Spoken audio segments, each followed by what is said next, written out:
Welcome back, class 11th. We were discussing actually solving exercise 10.1. Now we will move to the question number 10, in which it has been given that find the slope between x-axis and line joining the point 3, minus 1 and 4, minus 2. First of all, calculate the slope between these 2 points using the formula y2 minus y1 upon x2 minus x1. And this is the value of slope. Why? Because slope is the inclination between x-axis and line joining these points. So tan theta is equal to -1. M से आप कहते हैं tan theta -1 आ गया आपका. तो for which value of theta tan theta is -1, simply you will enter in second quadrant, because in first quadrant tan theta is always positive. So tan theta is equal to tan 135. 180 minus 45 कर देंगे तो theta is equal to 135 हो जाएगा. Question number 11 थोड़ा सा अलग है, हल्का सा. There are two lines, slope of one line is twice of the other one. If tan theta of the between two lines, दोनों लाइन के बीच जो एंगल है उसका tan थीटा की वैल्यू 1/3 है, तो tan थीटा के लिए मैंने आपको क्या फॉर्मूला बताया है, m1 minus m2 upon 1 plus m1 m2. एक स्लोप दूसरे का ढूंढना है तो m1 2m मान लिया है. सारी ये वैल्यू रखी गई हैं आपके सामने, और वैल्यू रखने के बाद आप इसे सॉल्व करेंगे, क्योंकि क्वाड्रेटिक इक्वेशन का फॉर्मेशन होगा. क्वाड्रेटिक इक्वेशन का फॉर्म होगा स्प्लिटिंग द मिडिल टर्म. आपकी m की दो वैल्यू आ जाएंगे 1 and 1/2. तो जब m 1 है स्लोप्स क्या होंगे 2 and 1, और जब m 1/2 आएगा तो स्लोप क्या होंगे 1 and हाफ. वो आप बता देंगे. क्वेश्चन नंबर 12 बहुत ईजी है. क्या दिया हुआ है, x1 y1 एंड h के बीच का स्लोप m है. Then show that this is equal to, आप इनके बीच का स्लोप निकाल लीजिए, क्रॉस मल्टीप्लाई कीजिए, you will get your answer. Here 3 points have been provided to you in question number 13, and you have to prove that a upon h plus b upon k is equal to 1. Same वही concept आप लगाएंगे. Slope between A B, slope of A B is equal to slope of BC. If AB and C lie in a straight line, slope of AB is equal to slope of BC. इसके बाद आप cross multiply करेंगे. कुछ terms यहाँ पर cancel out हो रहे हैं, जैसे कि -AB से कैंसिल आउट हो जाएगा. इस एच के को इधर ले जाएंगे and dividing the whole equation by H K, you will get your required answer. Okay, now we can move to the next exercise.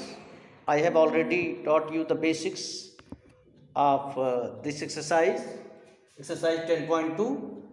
Now you have to go through the questions. The first question is find the equation of x-axis and y-axis. x-axis का equation क्या होता है, y is equal to 0. y-axis क्या होता है, x is equal to 0. आगे कुछ questions दिए हैं, 2 पॉइंट्स दिए हैं, स्लोप दिए हैं, वो आप कर सकते हैं. क्वेश्चन नंबर 4 थोड़ा सा हटके है. Equation of line passing through 2 root 3 and the angle slope is 75 degree. So first of all you have to find out the slope tan theta. tan 75 आपने पता किया, उसके लिए मैं बता चुका हूँ ट्रिग्नोमेट्री में 45 + 30 tan a + tan b upon 1 - tan a tan b. Value आप रखेंगे, वैल्यू रखने के बाद आपका सॉल्व होकर ये चीज़ आ गया, m की वैल्यू आ गई. Now the equation of line passing through 2 root 3 and having slope √3 + 1 upon √3 - 1. Cross multiply करेंगे इसको. इक्वेशन लिखने के बाद क्रॉस मल्टीप्लाई करेंगे. x वाले टर्म एक साथ ले लेंगे, y वाले टर्म एक साथ ले लेंगे, कांस्टेंट एक तरफ कर लेंगे, and you will get your answer. Question number 5 tricky question है, ध्यान से देखेंगे कि find the equation of line which touches the x axis at the 3 units left. x axis को 3 यूनिट्स लेफ्ट में, यानी it passes through -3, 0 having slope -2 कर लेंगे. अब आप similarly the question number 6 which touches the y axis on positive side upward direction at 2 units above the y axis. So above जा रहा है, so it passes through 0,2 and theta is 30 degree. So m is equal to tan 30. आप क्या 1/√3.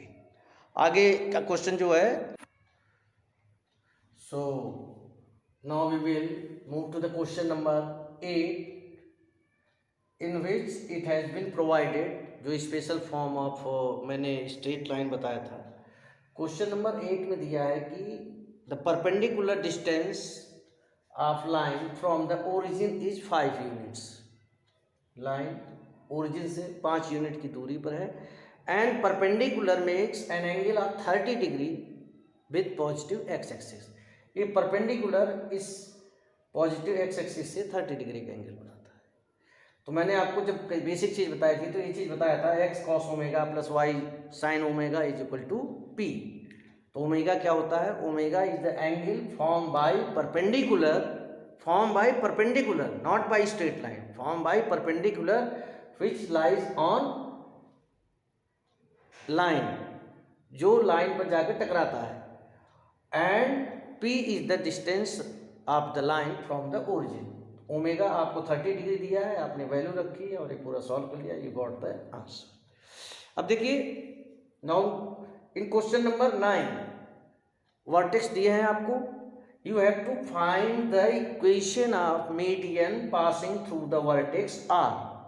r से जो median जा रहा है ये t पॉइंट पर पी क्यू को इंटरसेक्ट करता है, टच करता है.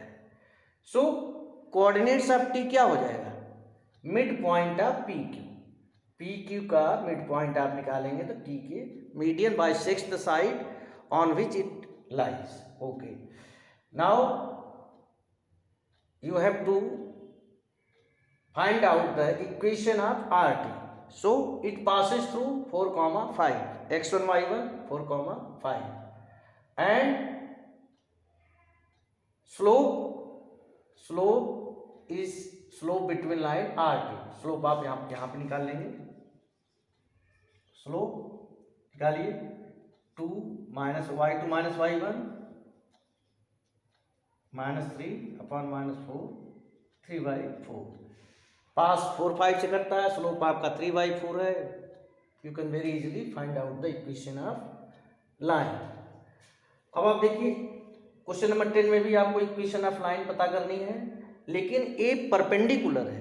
ये वाली लाइन पास तो -3,5 से कर रही है, but it is perpendicular to line joining points 2,5 -3 6. तो सबसे पहले 2,5 और -3,6 का जो स्लोप है वो निकाल लीजिए आप. अब ये लाइन उसके ऊपर परपेंडिकुलर है.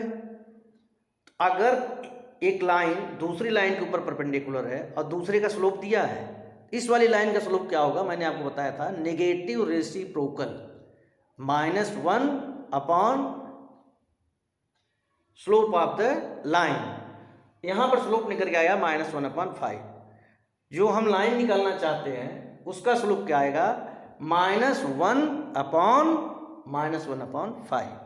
मीन्स सामने वाली लाइन की अगर स्लोप 3 है, इधर हो जाएगा -1/3 है. सामने वाले का अगर 1/2 है तो इधर हो जाएगा -1/1/2.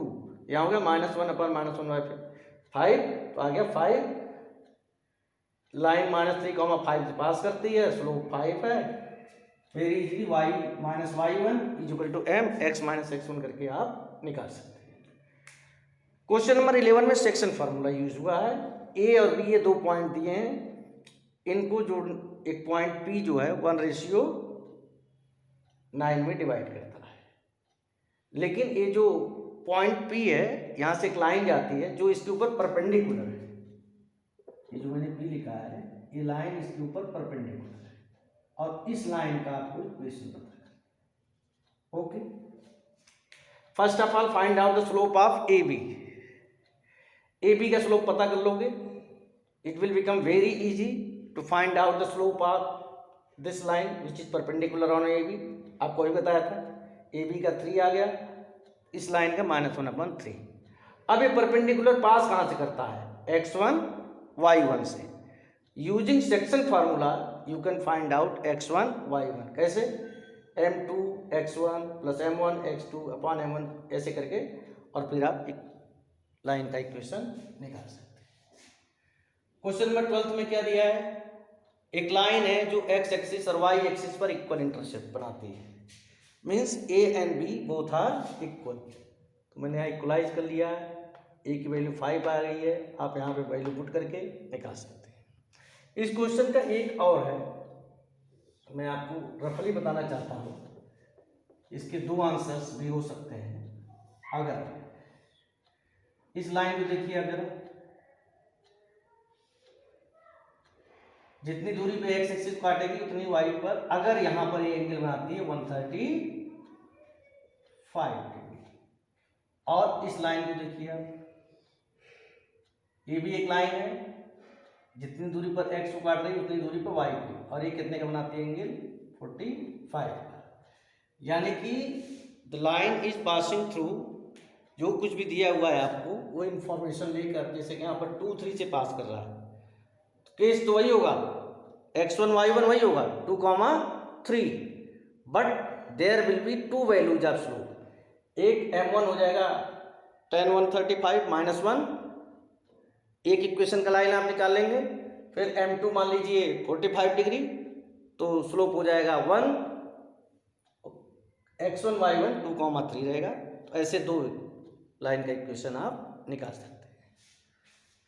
ये वाला आपके लिए ज़्यादा यूजफुल रहेगा अगर आपको समझ में आ रहा है कि लाइन किन किन केसेस में इक्वल इंटरसेप्ट बनाती है। दो केस में, अगर 135 डिग्री का एंगल बना रही हो या 45 डिग्री। ओके, क्वेश्चन नंबर 13 में क्या दिया है कि द सम ऑफ इंटरसेप्ट का सम 9 है एंड इट पासेस थ्रू 2, 2।